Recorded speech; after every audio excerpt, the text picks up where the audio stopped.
halaman berapa? Hah? Halaman berapa?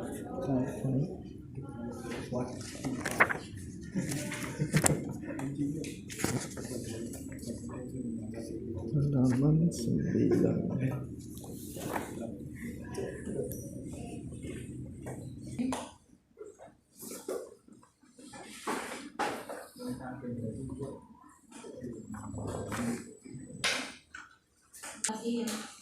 Sekarang ke halaman 21. Halaman 21. Faktor yang mempengaruhi sistem manajemen kinerja. Itu sudah apa belum? Yakin? Lupa. Kalau di satu hal yang dibicarakan di situ, yaitu yang pertama adalah lingkungan terhadap manajemen kinerja dan isu-isu terkait dengan sistem manajemen kinerja. Nah, di sini kalau kita bicara yang pertama terkait faktor yang mempengaruhi sistem manajemen kinerja, itu adalah yang pertama adalah adanya SDM, misalkan mungkin yang disalurkan ke hal-hal yang namanya orang pintar, cerdas, kepo, dia akan menaklukkan perusahaan X, Y, Z ya, dengan bidangnya IT, yaitu menjadi hacker.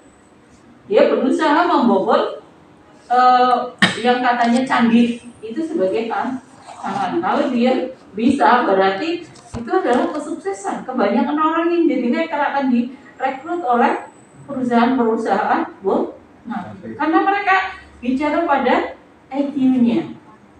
Itu. Selanjutnya, perlu menemukan suatu pendekatan yang strategis, fleksibel dalam mengelola suatu organisasi perusahaan. Jadi, menemukan pendekatan yang bersifat strategis. Artinya di sini mereka harus menemukan cara-cara baru untuk bersaing. Bersaing terhadap apa? Terhadap pesaingnya. Sekarang kalian punya pegang HP, nggak punya Apple Pro, ya pakai Apple setengah bosok. Ya, Apple-nya Cina ya, KW lah KW. Itu seperti itu. Itu adalah kalau Apple mungkin bukan saingannya, bukan kelasnya, tapi ini menjadi pertimbangan buat Apple karena bergerak bidang yang sama dengan barang KW. Kalau kita jangkauannya berbeda, masyarakat di sini kita bicara masyarakat yang lebih secara ekonomi itu lebih banyak yang level di bawah, yang punya kemampuan uangnya untuk beli KW-KW ya.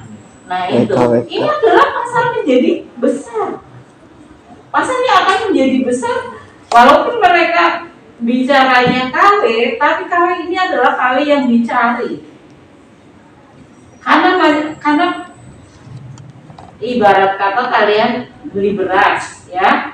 Beras namanya beras basmati. Beras basmati itu adalah sekilo itu sekitar 40 sampai 50 ribu.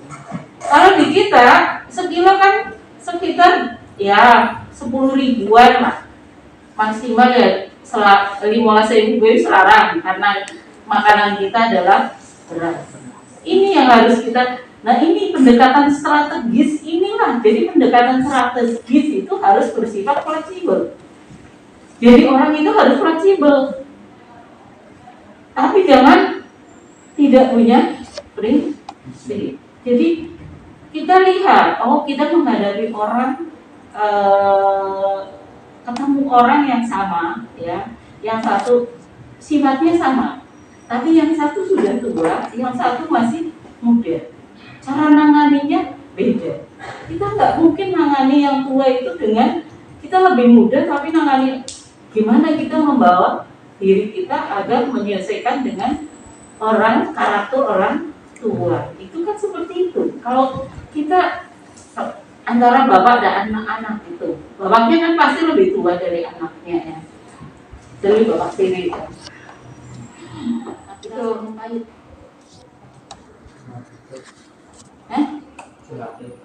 JHT ya, permen JHT. Apa opini kalian terhadap aturan itu? Ada yang mau sharing?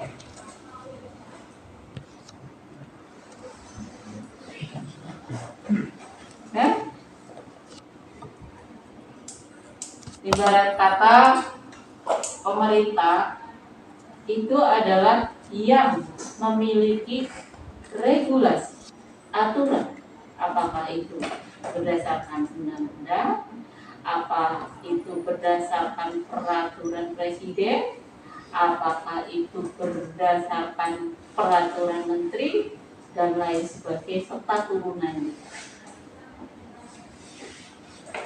Nah, yang menjadi kontroversi terkait dengan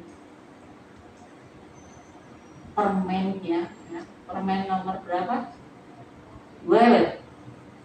Pokoknya tahun udah 2 lah, ya. Permennya permen pahit, makanya jadi nggak diingat-ingat. Kalau permennya manis diingat.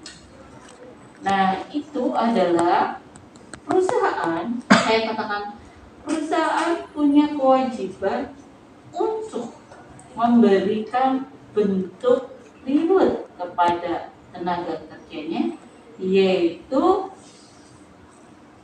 iuran JHT dari gaji. Misalnya, enggak saya sebut namanya, Miftahul Huda, mana?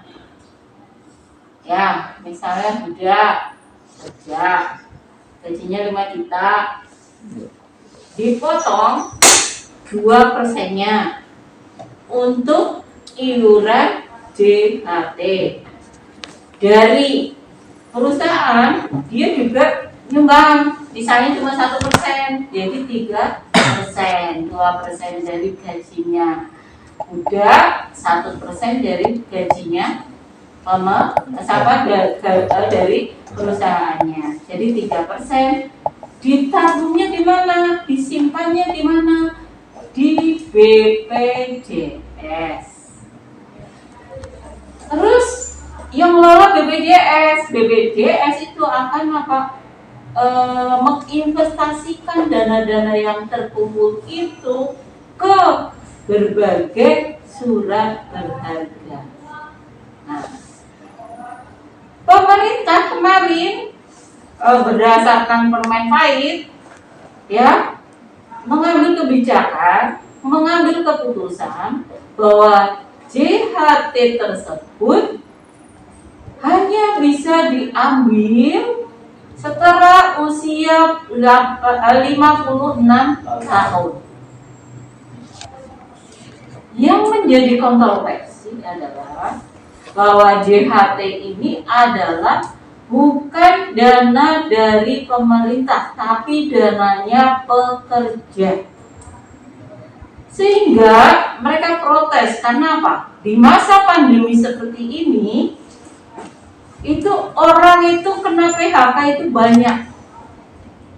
Sehingga membutuhkan dana tersebut untuk kelangsungan hidupnya. Gitu. Nah, namun di sisi lain, pemerintah itu punya aturan timing.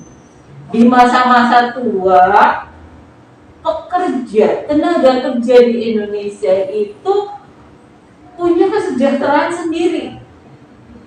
Jadi tabungan di masa tua, intinya seperti itu. Sehingga diaturlah dengan cara undang-undang, asalnya undang-undang diturunkan lagi, terus akhirnya ada permen itu yang membuat, saya katakan, para pekerja bergisi pada dunia pekerjaan. Dunia pekerjaan itu tidak menuntut hanya angka.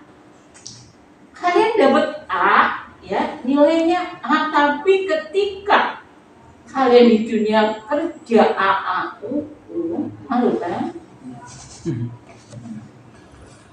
Kalian bilang, wah, transkrip di situ nilai bahasa Inggris A, ditakoni orang bisa jawab bahasa Inggris. Nah itu ibaratnya kalau kita bicara yang tadi antara input, proses, outcome, output sama outcome.